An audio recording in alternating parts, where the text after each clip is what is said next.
Hi, I'm Simon Fisher, navigator for 11th Hour Racing, and we're here on board Malama as we prepare for leg 4. Leg 4 is going to be a very different leg from the one we just completed here into Brazil. The last leg was some tough sailing, lots of weeks in the Southern Ocean, and lots of straight line sailing, managing the boat and managing the conditions. Moving on to leg 4, it's a challenging leg, but very different challenges really. It's a north-south leg again, so we're travelling up through the weather, through the trade winds, doldrums, and all that sort of stuff, which makes it interesting. First of all, though, the biggest challenge out of Itajaí when we start is getting ourselves to the trade winds initially. The first 500 miles can be very tricky, can be very light. Typically upwind, which we haven't done a lot of yet this race.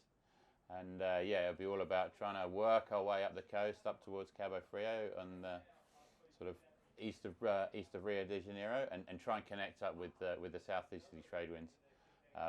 This can be tricky because, as I mentioned, it can be light, but there's also always the potential of squalls and clouds, and if you get caught in the wrong cloud, it can be quite expensive and can quite quickly shuffle the fleet up.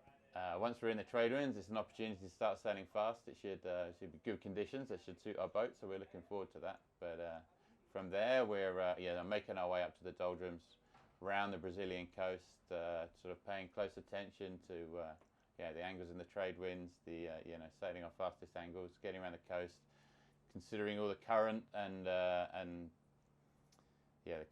also things like the river outflow of the Amazon and things like that. So plenty to consider as we go up. Next thing after the southeasterly trade winds is the doldrums. They're obviously a little easier to deal with because we're further west than we see in leg 2, but it can be a challenge nonetheless. And picking the moment when we head north and sort of sprint through the doldrums, hopefully as quick as we can be a big decision in the leg, because if you do that well, then you can be the first boat into the northeasterly trade winds and really get a jump on the fleet. So that's going to be another important decision to make. Once we're back in the northeasterly trade winds, there's always some nice good reaching and then downwind sailing. And then at that stage, it's all about aligning yourself up and trying to get in your best position to get past the Bermuda High. You have the sort of North Atlantic cycle and the cycle of the high pressures and the low pressures coming off the eastern seaboard of the US, and it's important to sort of know where you are in that cycle, know where you're going to arrive in that cycle, and get the boat positioned in a good position, so you don't get run over by any weather that you don't want. You don't want to get trapped in a high, and equally you don't want to be on the wrong side of a low pressure.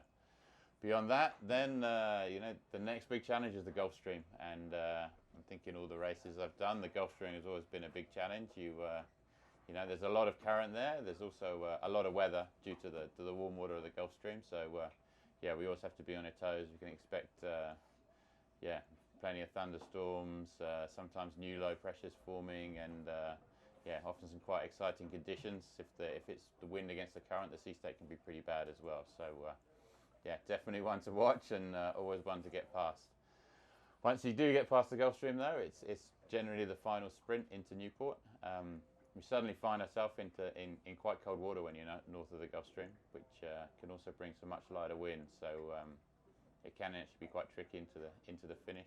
You can see some pretty foggy conditions, and sometimes that persists all the way up to the finish line, even after we get into the Narragansett into Newport. So a very challenging leg with lots of little features that are and getting all those little things right are the key to having a good leg.